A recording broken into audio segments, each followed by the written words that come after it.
എല്ലാവർക്കും പുതിയൊരു വീഡിയോയിലേക്ക് സ്വാഗതം. ഇന്ന് എനിക്കൊരു എക്സാം ഉണ്ട് കേട്ടോ. അപ്പോൾ എക്സാമിനുള്ള പ്രിപ്പറേഷനിലാണ് ഞാൻ.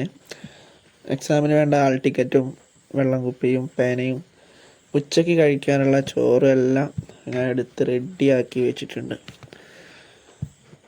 മലപ്പുറം പൂക്കോട്ടൂരിലേക്കാണ് സുഹൃത്തുക്കളെ നമ്മൾ എക്സാമിന് വേണ്ടി പോയിക്കൊണ്ടിരിക്കുന്നത്. പൂക്കോട്ടൂർ GVHS സ്കൂളിൽ വെച്ചിട്ടായിരുന്നു എക്സാം ഉണ്ടായിരുന്നത് കേട്ടോ. അങ്ങനെ സ്കൂളിലെത്തി എക്സാം ഹാൾ അന്വേഷിച്ച് നമുക്ക് അലോട്ട് ചെയ്ത റൂം നമ്പറിലേക്ക് ഞാൻ കയറി. അങ്ങനെ 2.5 മണിക്കൂറത്തെ എക്സാമിന് ശേഷം ഞാൻ പുറത്തിറങ്ങി. അപ്പോഴാണ് ആകസ്മികമായി അമിത് ബ്രോയെ നമ്മൾ കണ്ടത്. അങ്ങനെ അമിത് ബ്രോയുമായി ഉച്ചയ്ക്കുള്ള ഫുഡ് കഴിച്ചു. ഞാൻ വീട്ടിൽ നിന്ന് ഫുഡ് കൊണ്ടുവന്നിരുന്നു. അപ്പോൾ അങ്ങനെ അമിത് ബ്രോയെ ഞാനും ഷെയർ ചെയ്തിട്ടാണ് കഴിച്ചിരുന്നത്. അങ്ങനെ എക്സാം കഴിഞ്ഞ് പുറത്തിറങ്ങിയപ്പോൾ എൻ്റെ കൂട്ടുകാർ ശരണ്യയെയും ഷാദിയെയും ഞാൻ കണ്ടത്. അവരുടെ എക്സാമിനെ കുറിച്ചൊക്കെ അന്വേഷിച്ചു.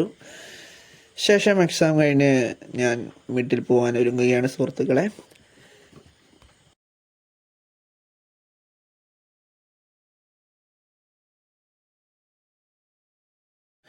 പോകുന്നതിന് മുമ്പ് ഞാനും അമിത് ബ്രോയും കൂടെ വല്ലതും കഴിക്കാൻ തീരുമാനിച്ചു. അങ്ങനെ ഒരു ചായയും കട്ട്ലൈറ്റും കഴിച്ച ശേഷം ഞങ്ങൾ നേരെ വീട്ടിലേക്ക് തിരിക്കുകയാണ് കേട്ടോ. അപ്പോൾ അടുത്ത വീഡിയോയിൽ കാണുന്നത് വരെ എല്ലാവരോടും ബൈ.